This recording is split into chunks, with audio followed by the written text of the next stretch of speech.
The school nurse's voice on my phone cuts through an otherwise ordinary Tuesday afternoon. Mrs. Matthews, Lila collapsed during recess. She's conscious now, but we've called an ambulance.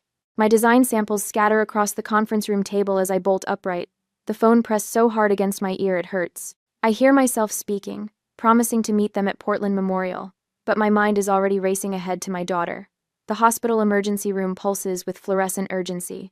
I spot Lila's small form on a gurney, her chestnut hair splayed across the pillow, her favorite unicorn backpack clutched against her chest. The pediatric cardiologist, Dr. Brennan, guides me to a consultation room, while a nurse stays with my daughter. His face carries the weight of news no parent wants to hear. "We've detected a congenital heart defect," he explains, clinical terms flowing past me until three numbers stop me cold. The surgery costs approximately $110,000. My hands begin to shake uncontrollably. The room narrows to a tunnel with Dr. Brennan's sympathetic face at the far end. I try to focus on his words about insurance coverage, but my mind performs desperate calculations. Our insurance will cover part I manage, but there's a significant deductible and coinsurance.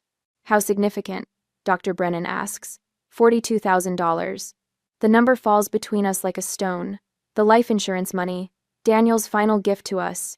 The $75,000 I loaned to my parents when their woodworking business faced tax penalties last year.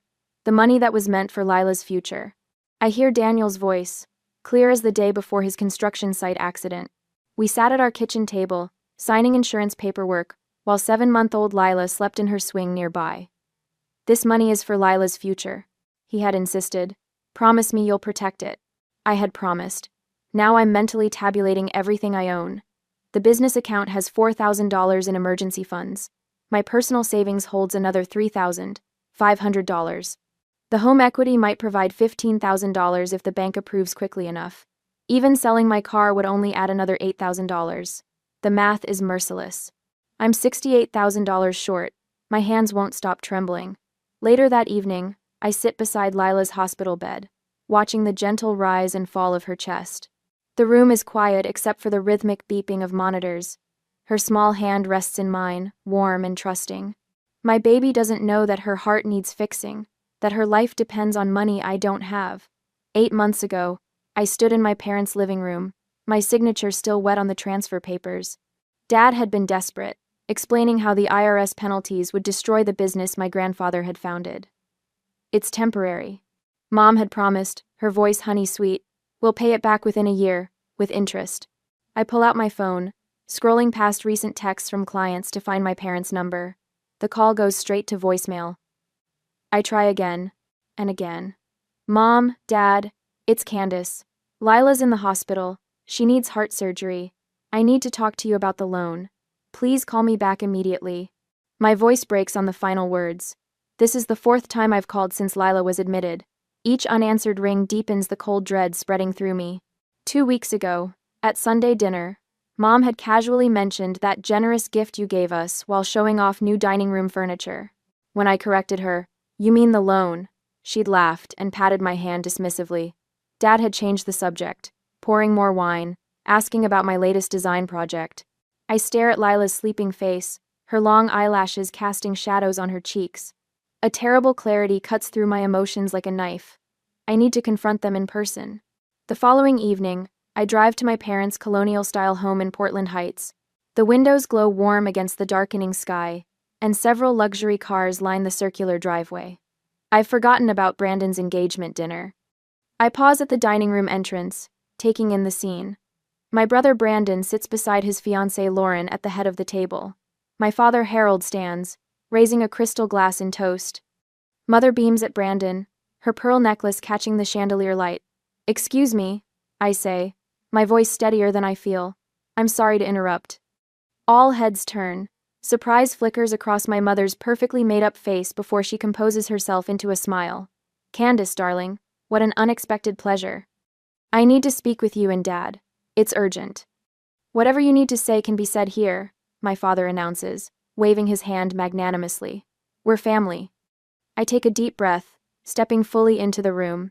Lauren shifts uncomfortably in her seat. "I need the $75,000 back. The money I loaned you. Lila needs heart surgery." The silence that follows is absolute. I reach for my phone, pulling up the bank transfer records from 8 months ago. Here's the transfer, and here are the texts where you promised to repay it. My mother's smile doesn't falter, but her eyes harden. That was a gift, dear. You even wrote us a thank you note. For helping with the business, not for giving you Daniel's life insurance money. My father sets down his glass. Candace, this isn't the time or place for this discussion. When is the time, Dad? I've been calling for 2 days. Lila needs surgery. We've already committed those funds, he replies, voice tight with irritation. Brandon's wedding is in 4 months. The deposits have been paid. Deposits? I repeat, disbelief curdling in my stomach. My daughter's heart defect versus wedding deposits? It's about our family reputation, my father says. The Matthews name means something in Portland. Lauren glances at Brandon, who suddenly seems very interested in his plate. The wedding is costing that much? She asks quietly. The room falls silent again. Your granddaughter's life is at stake, I say, my voice breaking. Daniel wanted that money to protect her future. My mother stands, smoothing her silk blouse. We've always taken care of this family. You're being dramatic. Insurance will cover the surgery. Not all of it. Then you'll find a way, she says with finality. You always do. I look at their faces, these people who raised me, who taught me right from wrong. I see no recognition of the harm they're causing, only annoyance at the inconvenience of my presence. I leave without another word, tears blurring the driveway as I fumble for my car keys. Inside my car, I rest my forehead against the steering wheel and sob until I can breathe again. When I've collected myself, I drive to the hospital parking lot and call the only people I can turn to now. My late husband's parents, Robert and Diane Wilson, answer on the first ring. Within an hour, Diane arrives, her silver hair pulled into a practical bun, carrying a cardboard tray with 2 coffees. She wraps me in a hug that smells like cinnamon and stability. Robert's on his way, she says, pressing the warm cup into my hands. He was on the phone with the insurance company. Robert joins us shortly after, his weathered face grim but determined. He settles into the vinyl hospital chair beside me, his flannel shirt a comforting reminder of the camping trips he used to take with Daniel. Tell us everything, honey, he says, taking my free hand in his larger one. As I explain the situation, the diagnosis, the costs, my parents' refusal, Diane keeps her hand firmly on mine. The tears come again, but different this time, relief mixed with the pain of betrayal. When I finish, Robert is already making calls to his bank about home equity options for their Idaho cabin. Diane quietly organizes the hospital paperwork, writing notes about insurance contacts and payment schedules. We'll find a way, Diane says, her voice steady as a heartbeat. That's what real family does.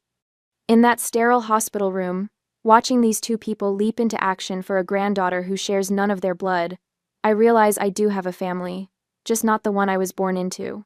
3 days after the confrontation, I spread financial documents across Robert and Diane's dining room table. The late afternoon sun catches the edges of hospital bills, insurance forms, and bank statements. Each paper represents a piece of the impossible puzzle I'm trying to solve. Robert enters the room, his iPad clutched in his weathered hands, his expression grave. Candace, I found something you need to see. He places the tablet before me, open to my parents' social media page. A wedding planning post from my mother showcases an elaborate mood board with captions detailing costs. $45,000 for the Riverfront Gardens venue, I read aloud, my voice hollow. $22,000 for Lauren's custom ring. $38,000 for River City catering. My finger scrolls down the screen. Total estimated budget, $280,000. Diane places a steadying hand on my shoulder. Look at the date. The post was made 3 weeks after I transferred the $75,000 to their account. There's more, she says, sliding a folder toward me. I've been making some calls. Inside, I find an email from my mother's friend Patricia to the country club events committee. The message casually references Evelyn's excitement about Candace's generous gift that's making Brandon's dream wedding possible. The email is dated just 2 weeks after they promised to repay my Sturry loan. My throat tightens. They never intended to pay me back. Robert nods grimly. But that's not all. He pulls out another document official letterhead from Guardian Life Insurance. As I read, the room seems to tilt. Shortly after Daniel's death, my parents had contacted his insurance company, attempting to claim partial benefits as Lila's grandparents. The letter details their argument that, as family elders, they should have oversight of the funds for the child's benefit. The insurance company had denied their claim, stating that Daniel's policy clearly named me as the sole beneficiary. They tried to get the money directly, I whisper, my hands beginning to shake, before they even asked me for a loan. Diane's voice is gentle but firm. This wasn't opportunistic, Candace. They planned this. The realization crashes over me like ice water. My parents hadn't just seized an opportunity when I offered help, they'd been calculating how to access Daniel's life insurance from the moment he died. They saw his death as a financial opportunity. I say, the words burning my throat. Later that afternoon, I watch Lila in her hospital room, arranging stuffed animals on her blanket. Her movements are slower than usual, careful around the incision site, but her smile remains unchanged. She has no idea that her future was treated as a commodity by the people who should have protected her. As I watch her play, memories resurface with painful clarity. My parents' absence at Daniel's funeral, the business emergency that kept them in Seattle. Their limited visits to Lila, despite living just 20 minutes away. The sudden increase in Sunday dinner invitations, after I mentioned the insurance settlement. They've been planning this since Daniel died, I murmur to myself.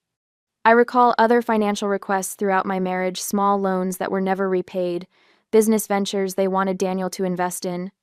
How they always seemed more interested in our lives whenever money was involved. The patterns emerge like a blueprint suddenly illuminated. This isn't about Brandon's wedding, it's about control. By accepting the loan, I unknowingly activated their sense of ownership over my life and my decisions. My fingers tap against my phone case as a new thought forms. I need documentation of everything they've done. The next morning, a hesitant knock interrupts Lila's breakfast.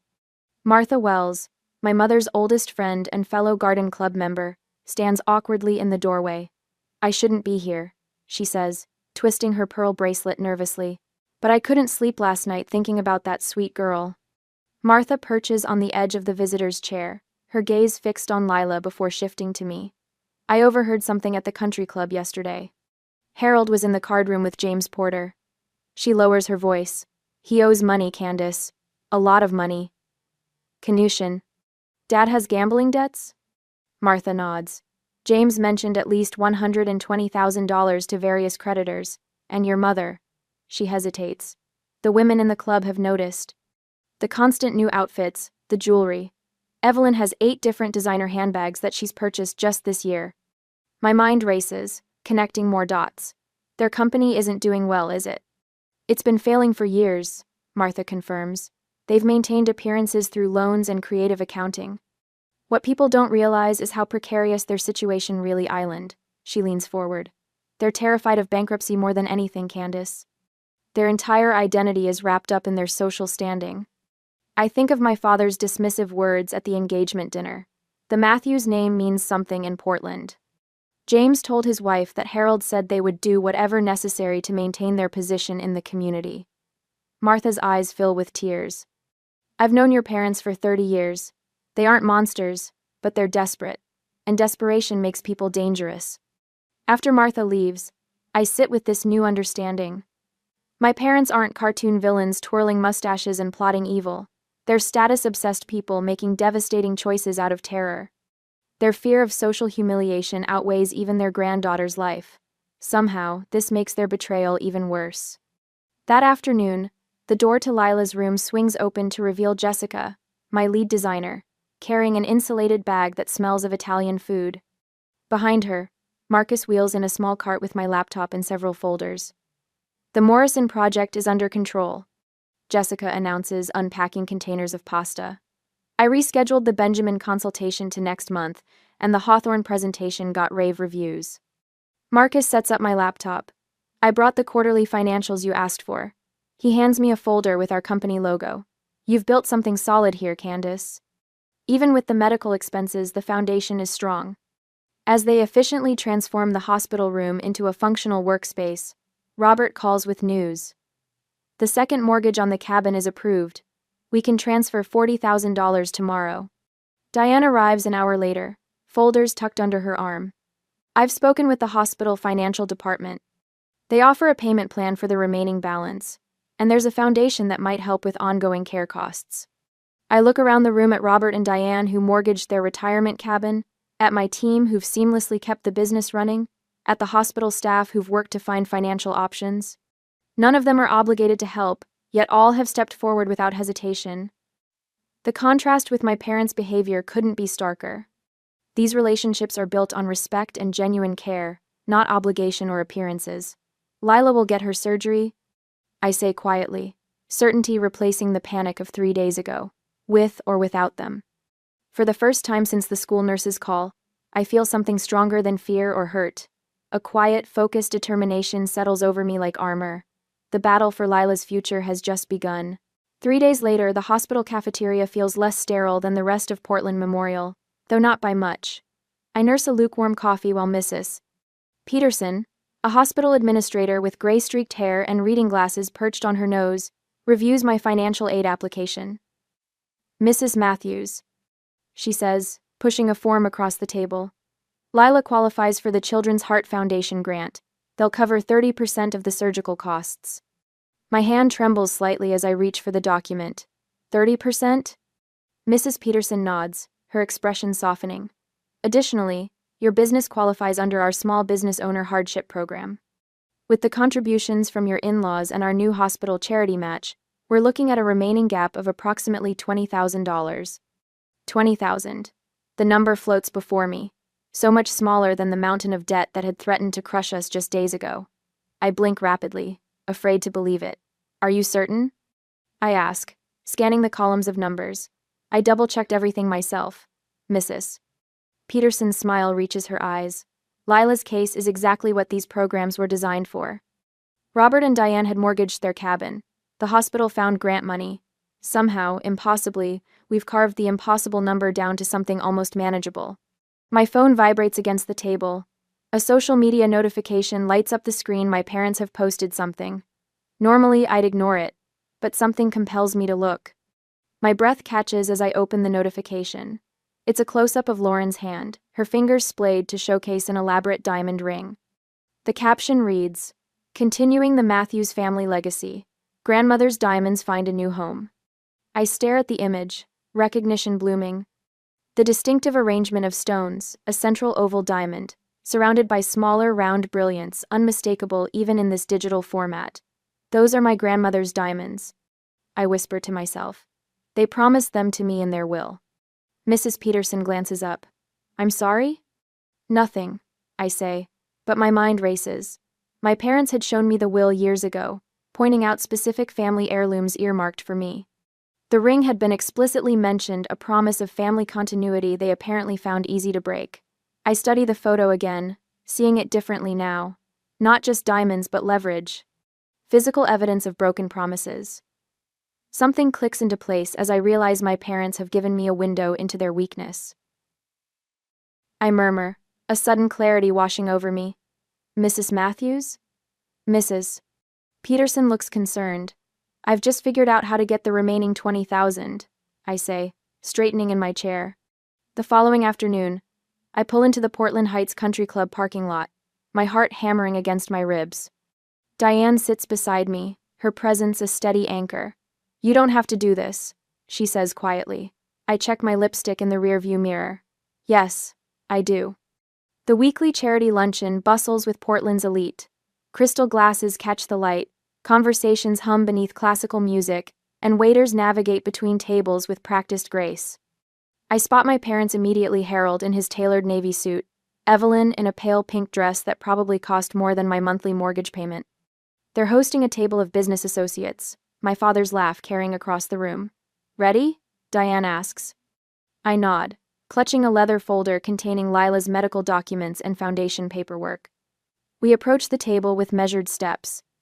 I feel eyes tracking our movement, curious about these unexpected visitors. "Mother, father," I say warmly, smiling as though this is the most natural thing in the world. What a lovely event. My father's laughter cuts off mid-sentence. My mother's smile freezes, her eyes darting to their guests. "Candace," she says, recovering quickly. "What a surprise." "I was just admiring Lauren's engagement photos," I say, my voice pleasant. Those diamonds look remarkably like grandmother's, the ones you promised would come to me in your will. A businessman at the table glances up with interest. My mother's fingers tighten around her water glass. Family tradition, she stutters. We thought it appropriate for Brandon's bride to carry on the legacy. Speaking of family matters, I say, opening my folder and extracting the foundation grant paperwork. I need to discuss something urgent. Lila needs the remaining $20,000 from my loan to complete her heart surgery funding. The table falls silent. I place the hospital documents on the tablecloth, angling them so the guests can see the official letterhead. The Children's Heart Foundation is covering 30%. I explain calmly. The hospital has a matching program, but we must secure all funds by Friday to qualify. The foundation is quite particular about their timeline. My father leans forward. Candace, this isn't the place. I'm not leaving without an answer, I say, my voice quiet but firm. Lila's surgery is scheduled for Monday. The businessman to my father's left shifts uncomfortably. A woman in a gold bracelet watches with undisguised interest. The social pressure builds with each passing second of silence. My mother's face flushes with embarrassment. Her hand moves to her purse, extracting her checkbook with obvious reluctance. Her pen scratches against the paper, the sound unnaturally loud in the hushed table. This doesn't mean we agree with your characterization of our arrangement, she says, sliding the check toward me. But we won't have Lila's health discussed so publicly. The check is for exactly $20,000, not a penny more. I take it, tucking it carefully into my folder. Thank you for your consideration. As I turn to leave, a woman at the adjacent table catches my eye. Lauren's mother. She gives me a small, knowing nod. Back at Portland Memorial, I find the surgical team has already scheduled Lila's operation. The financial office confirms receipt of my payment plan, with the foundation match secured. Robert and Diane wait in Lila's room, a plate of chocolate chip cookies on the bedside table. Robert holds a small brown teddy bear wearing a miniature hospital gown. How did it go? Diane asks, rising to meet me. I hold up the check, still not quite believing it worked. We have the money. Robert's weathered face breaks into a relieved smile. I knew you could do it. A knock at the door interrupts our celebration. Mrs. Peterson enters, carrying additional paperwork. I have some unexpected news, she says. We've received an anonymous donation of $5,000 toward Lila's care. Anonymous? I repeat. Mrs. Peterson nods. All I can tell you is it came from someone at the country club. They specified it was for Lila Matthews' heart surgery. Later that evening, Lauren calls to confirm what I suspected her parents made the donation after overhearing our conversation. They were appalled. She says quietly. Mom said no child should suffer because of adult problems. It's the first public validation that others see the injustice of my parents' actions. The story has begun spreading through Portland's social circles. People are choosing sides. The next morning, my assistant Marcus arrives at the hospital with a folder of contracts. 3 new clients signed with us yesterday, he explains. They heard about Lila through a mutual connection at the country club. Said they wanted to work with a designer who demonstrates such integrity. The support expands beyond our immediate circle, reaching into the community I've built through my business. Strength flows from unexpected sources, building a foundation beneath us. In Lila's room, my daughter hugs her new teddy bear close, oblivious to the battle fought on her behalf. I named him Brave, she tells me, adjusting his tiny hospital gown, because he's going to have surgery just like me. I brush her hair back from her forehead, meeting Robert and Diane's gaze over her head. Their eyes shine with unshed tears that match my own. This isn't over 20,000 barely scratches the surface of what my parents owe. But for the first time since this nightmare began, I feel the ground solidifying beneath my feet. We have what we need for now. Lila will get her surgery. And I've discovered a power I never knew I possessed. My daughter squeezes the bear tight. Are you crying, Mommy? Happy tears, I tell her truthfully. Everything's going to be okay. 2 weeks after Lila's surgery, I spread documents across Robert and Diane's dining room table with the same precision I use when arranging fabric swatches for a design board. Bank statements, text messages, emails, each piece of evidence meticulously organized in chronological order. The attorney confirmed what we suspected, Robert says, sliding a folder toward me. Those text messages where they promised repayment constitute a binding agreement. The electronic transfer records provide clear documentation of intent. I nod, studying the legal assessment with the detached focus I've cultivated since watching Lila's small chest rise and fall under hospital monitors. The raw panic of those early days has hardened into something else, something measured and methodical. Their vulnerabilities are obvious, I say, tapping a finger on their country club membership directory. Social standing, business reputation, status within the community. Diane looks up from her notebook where she's documenting every conversation, every broken promise. What about Brandon? Have you spoken with him since the country club? Not yet. He's still processing what happened there. I open my laptop, pulling up a spreadsheet, but he's the missing piece.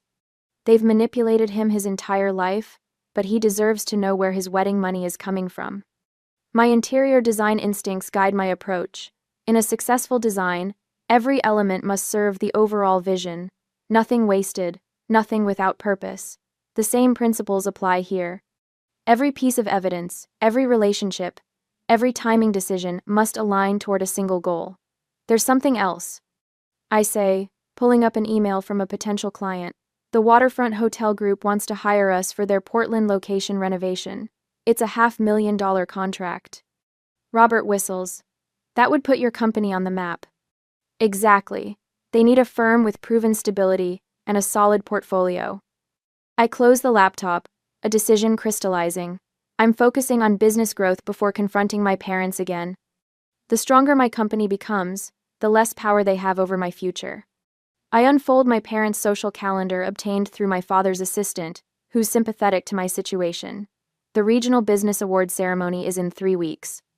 They're receiving the Family Business Legacy honor. Diane raises an eyebrow. The irony is remarkable. It's the perfect opportunity, I say, marking the date. But we need to be strategic.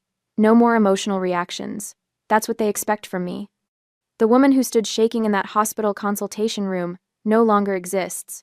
In her place is someone who understands that precise preparation is more powerful than desperate pleas. Marcus arrives an hour later, carrying a folder of his own. As my assistant, he's become an invaluable part of my strategy team. I've been talking to people in the business community, he says, spreading printouts across the table. Your parents' company is facing supplier payment issues. 3 vendors have put them on credit hold. Document everything, I tell him, and have Jessica photograph all family heirlooms that were promised to me over the years. I need a comprehensive catalog. I assign tasks with the same efficiency I use when managing design projects. Robert will contact his old business associates who worked with my father. Diane will organize our evidence file with timestamps and witness statements. Marcus will continue gathering intelligence on my parents' business struggles. They reached out to your design firm yesterday, Marcus adds, looking uncomfortable. They want to hire you for Brandon's wedding. I stare at him. They don't know who owns the company, do they? Apparently not. They contacted Jessica directly after seeing our portfolio online. A strategic opportunity materializes. My parents have no idea how much my company's reputation has grown while they've been focused on their social calendar. The timing feels significant. Tell Jessica to schedule a consultation next week, but don't mention my involvement. I decide. Let's see what information we can gather. We work silently for another hour, organizing evidence without unnecessary discussion. No longer driven by the frantic energy of those early days, we're building a foundation for something much more substantial than an emotional confrontation. My phone rings unexpectedly. Brandon's name appears on the screen. How dare you make a scene at the country club? He snaps without greeting. Mom and Dad are devastated. They say you're jealous of my wedding plans. The accusation hits like a physical blow. They're not just withholding money, they're actively turning my brother against me. Brandon, I say, keeping my voice steady. I needed money for Lila's heart surgery. Money that was loaned to them from Daniel's life insurance. They refused. They said you're twisting things, that you gave them a gift and now you're trying to ruin my special day because you're bitter about Daniel. I close my eyes, absorbing the calculated cruelty of their manipulation. When I speak again, my voice remains measured. Ask them where your wedding money came from, Brandon. Ask to see their business accounts. Ask why they're borrowing money from Lauren's parents when I supposedly gave them $75,000. Silence stretches between us. When he finally responds, uncertainty threads through his anger. Lauren's parents haven't loaned them money. Check with Lauren, They approached her father last week about an investment opportunity. Ask him. More silence, then a reluctant, I'll talk to her. After he hangs up, I stare at the wall of evidence we've assembled. My parents aren't just fighting to keep money, they're fighting to maintain their narrative. The realization strengthens my resolve. They won't turn my brother against me too, I tell Robert and Diane.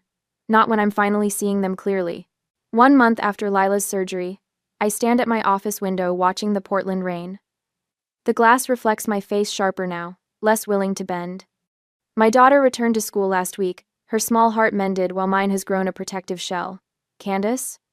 The hotel contract just came through. Jessica slides the document across my desk, her smile genuine. Congratulations, 3 years of guaranteed work. I sign my name with deliberate strokes. This contract represents more than income. It's evidence of stability, of a company thriving despite the storm my parents tried to create. The kind of proof banks and lawyers respect. Perfect timing, I say, tucking a copy into the leather portfolio Robert gave me last Christmas. The one with my initials embossed in gold. Not my family name. How's the demand letter coming along? Final draft arrived this morning. Jessica hands me another folder. Legal wants your approval before sending. They're requesting the full $55,000 balance. The amount nearly stops my breath. $20,000 recovered at the country club, $55,000 still outstanding. My parents' theft measured in precise dollars and cents. They've included interest, Jessica adds, and documented evidence of their broken repayment promise. I scan the letter, noting its clinical tone. No hint of the betrayal beneath the numbers. No mention of a granddaughter's life hanging in balance while her grandparents planned a society wedding. My phone buzzes with a text from Marcus. Portland Business Journal confirmed interview next week. Editor interested in expansion story. Another piece falls into place. The business community will know my company's success story just as my parents receive their family business legacy honor at next month's awards ceremony. Strategic timing, Robert calls it. I call it justice. On my bulletin board, a timeline tracks every conversation, text message, and bank transaction between my parents and me. Each sticky note and document forms a constellation of evidence, building toward a single point of confrontation. 3 former associates of Harold Men my father dismissed or undermined over the years have provided statements about his business practices. Their testimonies sit in a blue folder marked Verification. Jessica, can you schedule a meeting with the team for tomorrow morning? I want to review our presentation materials. When she leaves, I open my laptop to a financial analysis spreadsheet.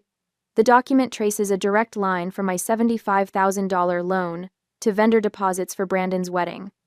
Each cell contains a transaction. Each tab tells part of the story. The work is methodical, meticulous. Nothing like my desperate plea at the country club. This isn't about emotion anymore, it's about accountability. My phone rings with Diane's ringtone. Just checking in, she says when I answer.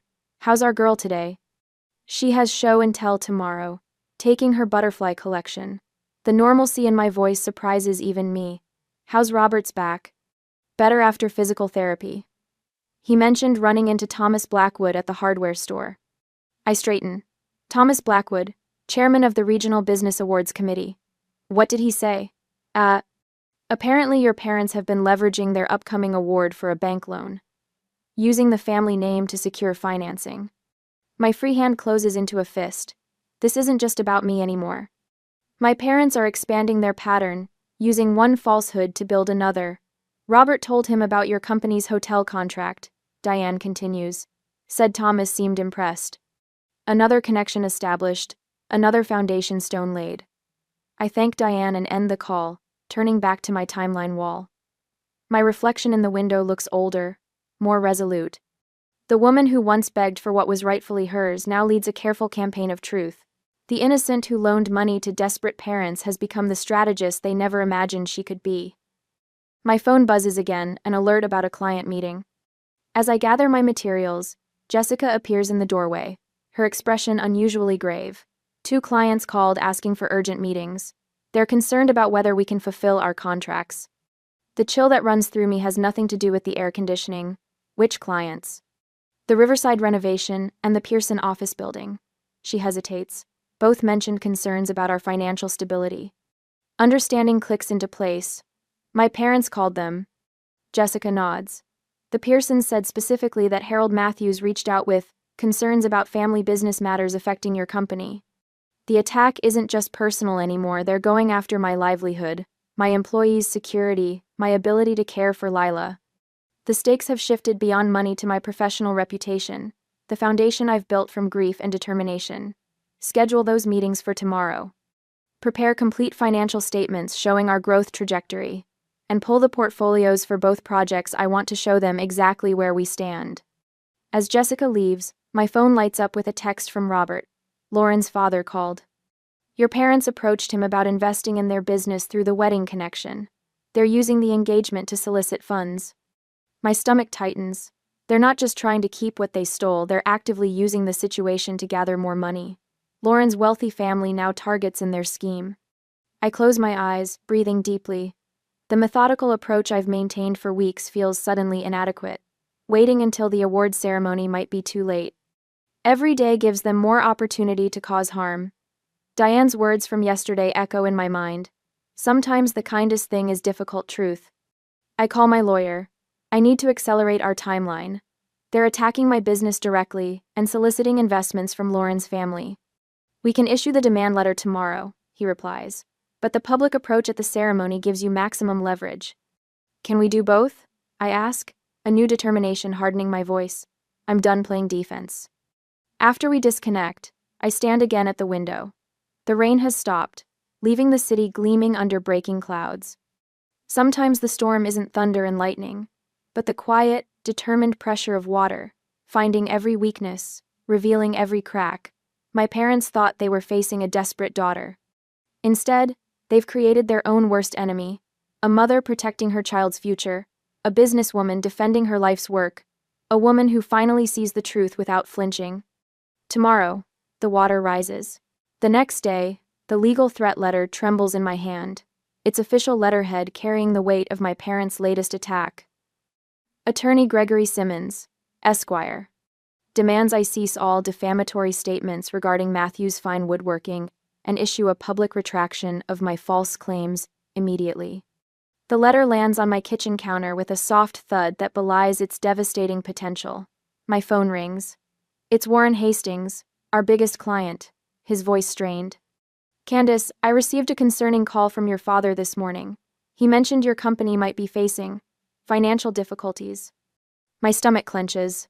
Warren, that's absolutely untrue. I keep my voice steady while fury builds inside me. Our company has never been more stable. Harold seemed quite adamant. He mentioned potential bankruptcy proceedings. The calculated cruelty of their timing hits me. Tomorrow's Regional Business Awards ceremony, where my parents are set to receive the Family Business Legacy Honor, represents their crowning achievement in Portland's business community. They're systematically dismantling everything I've built to ensure I won't be there to challenge their carefully cultivated image. After reassuring Warren, I receive another call, this one from the Ethics Committee of the American Society of Interior Designers. A formal complaint has been filed against Matthew's Design Studio, alleging client neglect and financial irregularities. The committee representative reads from a document that includes fabricated client complaints with impossible timeline inconsistencies. The complainant is Harold Matthews, she says. He states he's concerned as your father about your professional conduct. I press my palm against the kitchen counter to steady myself. I'll provide complete documentation disproving these allegations by end of day. My phone buzzes again with a text from Jessica. Evelyn approached Robert and Diane at the grocery store. Told them they're enabling your jealousy issues. Diane nearly slapped her. Before I can respond, Brandon calls, his voice sharp with accusation. Mom and Dad say you're trying to destroy our family. What the hell, Candace? That's not true, Brandon. Can we meet tonight? There are things you should know about your wedding funding. Like what? That you're jealous I'm getting the celebration you never had? The manipulation in his words is clear. They've twisted my concerns into petty envy. It's about where the money came from, I say quietly. He hangs up. I sink onto a kitchen stool, mentally cataloging their coordinated attacks, legal threats, client sabotage, ethics violations, family manipulation, all perfectly timed to overwhelm me before tomorrow's ceremony. They're leveraging every relationship and institution against me, calculating that I'll crumble under the pressure. The kitchen door swings open as Lila returns from her playdate, humming softly. She stops when she sees my face. Are you okay, Mommy? I force a smile. Just grown-up stuff, sweetheart. How is Sarah's house? While Lila chatters about her afternoon, my phone lights up with a text from an unfamiliar number. This is Lauren. What's really happening? Brandon seems confused. My salvation might come from an unexpected ally. Within the hour, my carefully prepared response machinery activates. Our legal team forwards documented evidence of the loan to my parents' attorney, along with a cease and desist regarding false statements to my clients. Marcus sends business records proving company stability to Warren Hastings and our other concerned clients.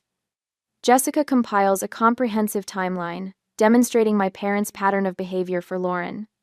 I compose an email to the ASID Ethics Board, with documentation disproving every fabricated complaint. The timestamps on completed projects, client testimonials, and financial records tell a story of meticulous professionalism, not neglect. My phone rings again. It's my media contact at the Portland Business Journal. I received your background information, she says. This is quite a story about Matthew's fine woodworking. Do you have documentation for all of this? Every transfer, text message, and email, I confirm, along with medical records showing the timing of my daughter's surgery against their wedding expenditures. Robert calls to confirm he and Diane will attend tomorrow's ceremony for moral support. We've rescheduled our doctor appointments. We'll be there front and center. Marcus forwards video testimonials from 3 satisfied clients directly contradicting my parents' claims about our company's reliability. Jessica delivers final financial records showing not just stability but remarkable growth over the past 6 months. The coordination of all these moving parts fills me with a strange calm.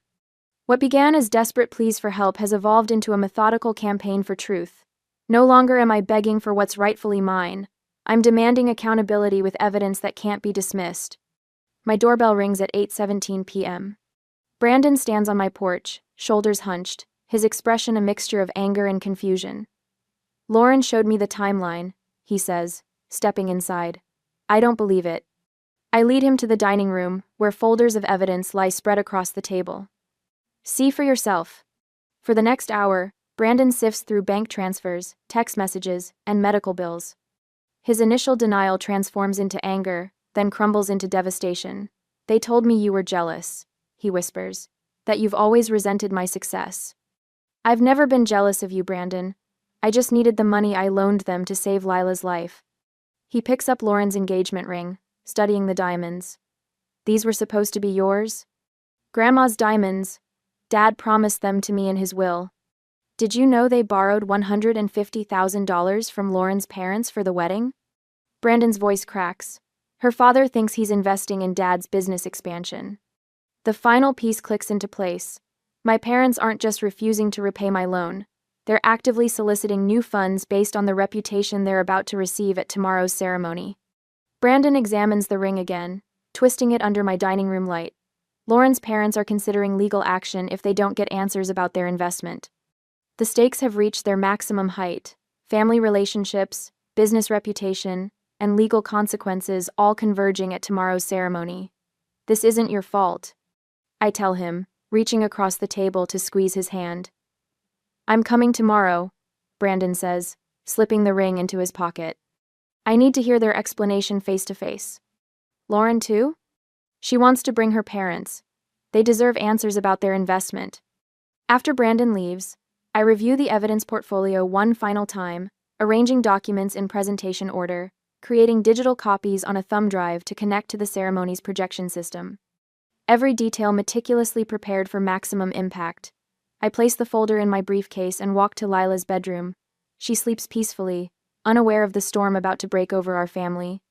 I brush a strand of hair from her forehead, remembering how small she looked in that hospital bed while my parents planned flower arrangements costing more than her medical care. Tomorrow, every player in this drama will converge in one room. My parents, believing themselves untouchable. Brandon and Lauren, newly awakened to the truth. Robert and Diane, steadfastly supportive. Lauren's parents, demanding answers about their investment. The business community my parents have cultivated and manipulated. And me, no longer the desperate daughter begging for help, but a woman armed with irrefutable evidence and the determination to use it. I close Lila's door softly, and return to my bedroom, laying out my outfit for tomorrow, not the muted, accommodating ensemble of a supplicant, but the confident attire of someone who knows exactly what she's worth. Tomorrow we find out what matters more to them. I whisper to Daniel's photograph on my nightstand. Reputation or reconciliation? The next day, the Regional Business Awards ceremony transforms the Windsor Hotel ballroom into a cathedral of Portland's business elite. Crystal chandeliers cast honeyed light over white-clothed tables, where the city's professional aristocracy exchanges practiced smiles.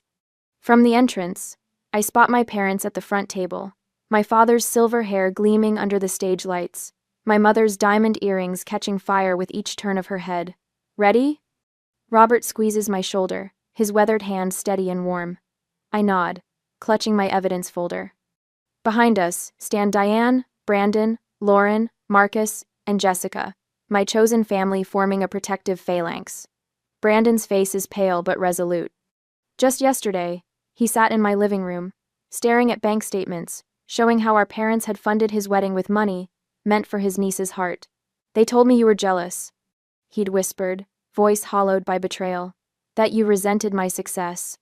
My parents' faces freeze mid-laugh when they spot our group. Father's smile calcifies, mother's fingers tighten around her champagne stem. The room buzzes with conversations about business forecasts and market trends, oblivious to the gathering storm. The awards committee chairman taps his microphone. Ladies and gentlemen, welcome to the 37th Annual Regional Business Awards. I listen as he introduces the categories, each celebrated with polite applause. When he announces the Family Business Legacy Award, my father straightens his already perfect tie.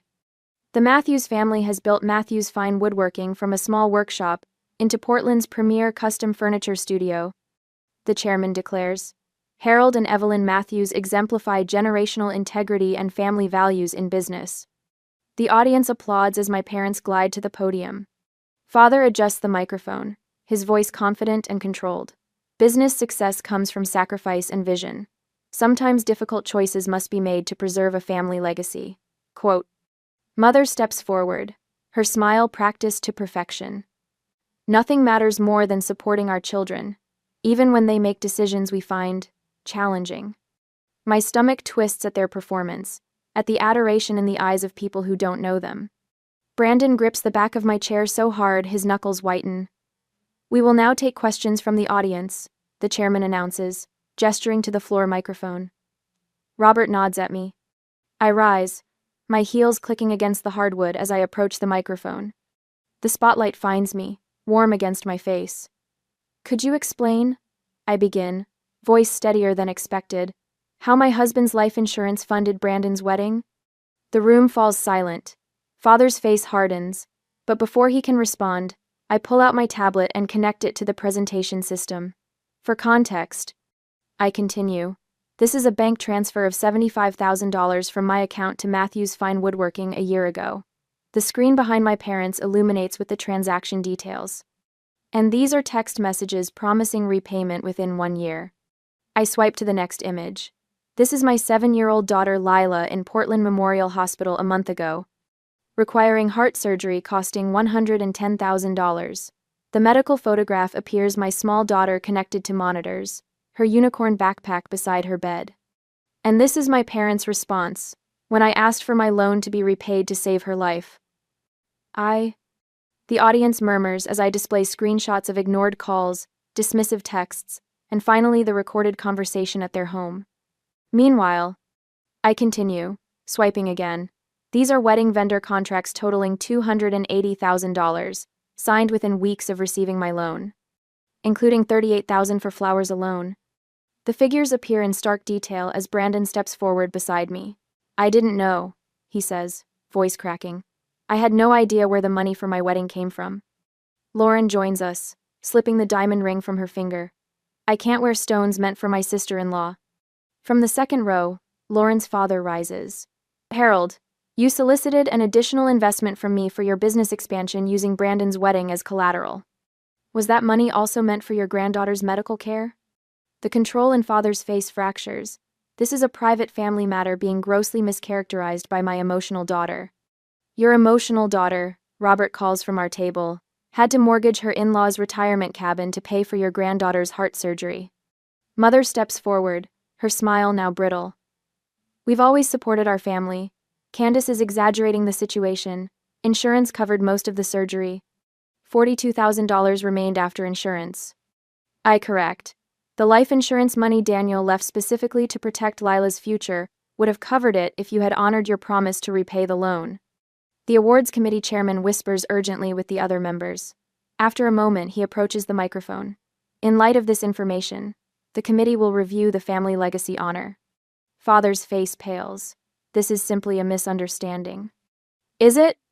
A man in a charcoal suit rises from the middle tables. Mr. Matthews, I'm Kevin Brenner from First Portland Bank. Our loan committee approved your application yesterday based on this award announcement. Given these revelations, I'll need to speak with you immediately. Father's hand trembles as he reaches for Mother's arm. Around them, people who minutes ago nodded in admiration now lean away in subtle rejection. This is ridiculous. Mother hisses, but her social armor cracks as a woman at the next table stands. My son needed specialized education funding last year, the woman says. You told me your business was too cash-strapped to repay the $10,000 I invested, yet you spent $38,000 on wedding flowers? The chairman clears his throat. After consultation with the committee, we are rescinding the family business legacy honor, effective immediately. Father staggers slightly, his hand white-knuckled on the podium edge. His composure crumbles like a sandcastle at high tide. Mrs. Matthews? The chairman continues, turning to me. Your design firm's growth, despite these personal challenges, represents remarkable business acumen and integrity. Perhaps next year, you'll accept our nomination instead. From the back of the room, a tall woman in a hotel management uniform stands. Candace's company is handling our complete renovation. We chose her precisely because of her integrity and transparency in business practices. One by one, 3 previous clients rise to offer similar testimonials. Each validation further diminishes my parents, who stand abandoned at the podium as the attention of the room shifts toward me. The award ceremony concludes with awkward efficiency. In the hotel lobby afterward, a steady stream of business leaders approaches our group. Some offer business cards, others simply shake my hand with newfound respect. Through the revolving doors, I glimpse my parents climbing into their car alone, Father's shoulders slumped in defeat. Mrs. Matthews, Kevin Brenner approaches with a concerned expression. I've spoken with our loan committee. Your parents' approval has been rescinded. They leveraged this award significantly in their application. Lauren's father joins us, his face taut with controlled anger. I've demanded the return of my investment. They weren't the only ones they approached. 3 other wedding guests are comparing notes. Brandon stares after our parents' departing car. I had no idea, he repeats. I'm postponing the wedding. We need to start over, build something real. Lauren nods, linking her arm through his. Lila deserves to know her real family. Robert confronts Harold before he can escape to the parking lot. You chose status over your granddaughter's life, he says, voice low but carrying. What kind of man does that make you? Beside him, Diane speaks directly to Mother. A mother protects her child, not her social calendar, Evelyn. As guests filter past, I feel the weight of victory. Every element of our strategic preparation has paid off: the financial documentation, professional network, media contacts, legal safeguards. This victory feels complete in a way the country club confrontation never could. Are you going to say anything else to them? Marcus asks quietly. I watch my parents drive away, smaller now without their social armor, their borrowed reputation. No, I reply, surrounded by people who chose to stand with me. This wasn't about punishment, it was about truth and protection. Around me, my real family gathers closer, not bound by blood but by choice, by showing up when it mattered most. In the end, that made all the difference. The morning sun streams through my office windows as I review the certification for ethical business practices that arrived yesterday. 1 week after the awards ceremony, and already the ripples continue spreading outward. Candace? Marcus knocks on my doorframe, tablet in hand. The Seattle contract is ready for your signature, and Mrs. Peterson from the Hospital Foundation called. They want you on their advisory board for the new family support program. I look up from my desk, where Lila's latest heart checkup report sits beside the business plan for our Denver expansion. Tell her yes, please. Schedule it around Lila's piano lessons. The phone rings again. My new normal. The interior design magazine wants a profile piece. The bank needs confirmation about refinancing terms for Robert and Diane's mortgage. A potential client heard about my company's reputation for integrity. My hands no longer shake when I answer calls. Through my open door, I watch my team working together with quiet purpose. Jessica coordinates with contractors for our latest hotel project, while Sam finalizes the budget for our Seattle office. The atmosphere hums with something that took me weeks to identify: security. Last night, for the first time since Lila's diagnosis, I slept straight through until morning. My phone buzzes with a text from Brandon. Lauren and I found the perfect venue for the new wedding. Small garden, family only. Can you come see it this weekend? I smile at the simple question that would have tied my stomach in knots just weeks ago. The wedding they're planning now costs less than the original flower budget, focusing on relationships instead of appearances. The news about my parents circulates in whispers. Their supplier payment demands remain unresolved. The ethics investigation at the country club continues. They've listed their house for sale. The realtor's sign stark against the manicured lawn where I once played as a child. I feel nothing but quiet relief. When I arrive home that evening, Robert's truck sits in my driveway. Inside, the smell of Diane's lasagna fills the kitchen. Lila sits at the piano, her small fingers moving confidently across the keys as Robert records her progress on his phone. Mom! She jumps up, running to hug me. Grandma Diane taught me a new song today, and I didn't get tired at all. Her energy, the simple ability to run across a room without losing breath, still makes my throat tighten with gratitude. Doctor. Brennan's latest report confirmed her heart is healing exactly as hoped. Let me hear it after dinner, I say, hugging her close. Diane wipes her hands on a kitchen towel and embraces me. Brandon and Lauren called. They're coming over with some wedding plans to show you. The doorbell rings as we're setting the table. Brandon stands awkwardly on the porch, Lauren beside him holding a portfolio and a bottle of wine. The tension in his shoulders has eased since he made the decision to postpone the original wedding. When he hugs me, I feel the genuine pressure of his arms rather than the stiff formality of obligation. During dinner, Lila looks around the table, taking in the faces of Brandon and Lauren alongside Robert and Diane. Her brow furrows in that thoughtful way that reminds me so much of Daniel. Are we a bigger family now? She asks, fork pausing midway to her mouth. The simplicity of her question silences the table. Brandon reaches for Lauren's hand. Yes, sweetheart, I answer, my voice steady.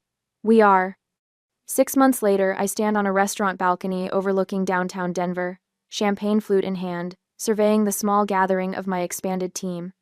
Our third city office opens tomorrow, with contracts already signed for our first 3 projects.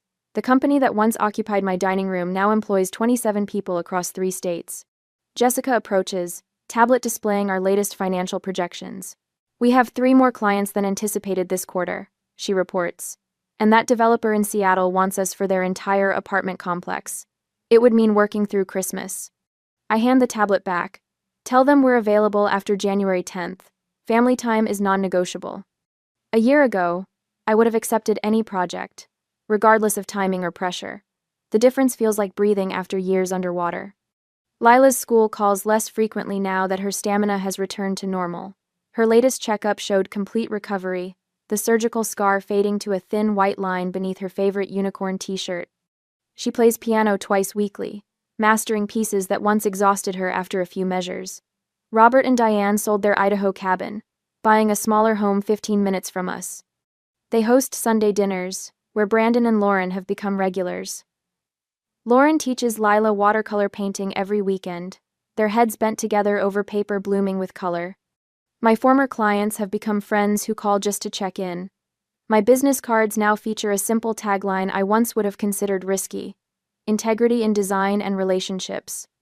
When a young designer on my team faces pressure from a client to cut corners on materials, I recognize her distress immediately.